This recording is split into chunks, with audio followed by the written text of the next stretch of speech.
এখন আমি আপনাদেরকে দেখাবো যে কিভাবে আপনার প্রফেশনাল ফেসবুক বিজনেস পেজে আপনার অ্যাডমিন অথবা এডিটর অথবা কোঅর্ডিনেটর অ্যাড করবেন। সেই জিনিসটা এখন আপনাদেরকে প্র্যাকটিক্যালি দেখাবো। তো এটার জন্য আমাদেরকে যে জিনিসটা করতে হবে সেটা হচ্ছে আমাদের পেজের সেটিং অপশনতে চলে যেতে হবে। তো আমি সরাসরি আমার এখানে যে আমি তো এটাতে অ্যাক্সেস নেইনি, তো এখান থেকে দেখাবো না, আমি আমার পেজ থেকে দেখাবো যে কিভাবে পেজে অ্যাডমিন এডিটর কোঅর্ডিনেটর অ্যাড করা যায়। এই যে এমডি রবিউল। আচ্ছা, আমি আমার পার্সোনাল পেজ থেকে দেখাচ্ছি, যেটা আমার নিজস্ব পেজ। তো এখান থেকে দেখুন, এটা পেজে আসার পর একদম নিচে দেখবেন আপনার সেটিং অপশন। পেজের সেটিং অপশন থেকে দেখুন পেজ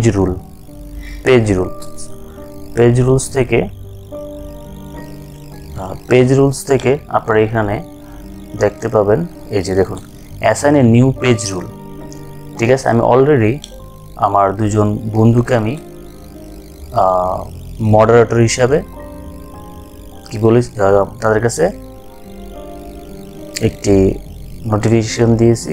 তারা যদি এটাকে অ্যাকসেপ্ট করে, আমি ইনভাইটেশন দিয়েছি আর কি, তারা যদি এটাকে অ্যাকসেপ্ট করে তাহলে তারা আমার এই পেজের কি হয়ে যাবে, মডারেটর হয়ে যাবে দুইজন।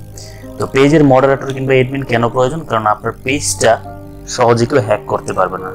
ঠিক আছে, এটার অনারশিপ আপনার কাছ থেকে চলে গেলেও তত একটা রিস্ক থাকে না যদি এই পেজে আপনার পাশাপাশি আরেকজন মডারেটর অথবা অ্যাডমিন থাকে। তো এটা কিভাবে অ্যাড করবেন সেটার জন্য দেখুন এখানে এই যে types a name or friend email দিয়ে আমরা অ্যাড করতে পারবো। চাইলে যে বন্ধুকে আমরা অ্যাড করতে চাই সেই বন্ধুকে ইমেল দিয়ে অ্যাড করতে পারবো, অথবা তার ফেসবুক আইডি আমরা অ্যাড করতে পারবো। তো আমি ফেসবুক দিয়ে দেখাচ্ছি। ধরুন এখানে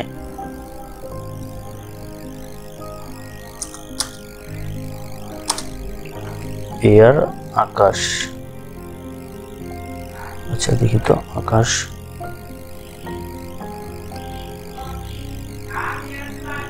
এই যে এয়ার আকাশ রহমান। ঠিক আছে, আমার ফ্রেন্ড, আমি তাকে সিলেক্ট করলাম। সিলেক্ট করে এই এডিটর থেকে মডারেটর অ্যাডভাইজার অ্যানালিস্ট কাস্টম, আমি এখানে ফর এক্সাম্পল অ্যাডভার্টাইজার আমি এটাই দিলাম।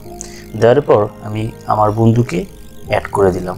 ঠিক আছে, অথবা যদি চাই আমি অ্যাডমিনও দিতে পারবো, কিন্তু আমি অ্যাডভার্টাইজার দেওয়ার পর আমি অ্যাড করে দিলাম। দেখুন এখন আমার পাসওয়ার্ডটা চাচ্ছে।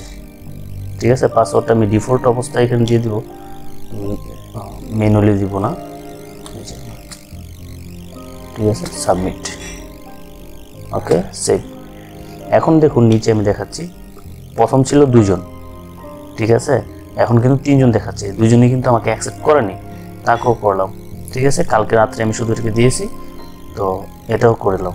সে যদি এখন অ্যাকসেপ্ট করে তাহলে সে আমার পেজের কি, সে হয়ে যাবে অ্যাডভার্টাইজার, সে মডারেটর, সে হবে কি, সেও মডারেটর হয়ে যাবে। তো এইভাবে কিন্তু একটা ব্র্যান্ড পেজ অথবা একটি কোম্পানির পেজকে একাধিক ব্যক্তি মেনটেন করতে পারে, কাস্টমার সাথে কমিউনিকেশন করতে পারে, বিজনেসকে ডেভেলপমেন্ট করার জন্য এটা খুবই ইফেক্টিভ এবং এটা খুবই প্রয়োজন।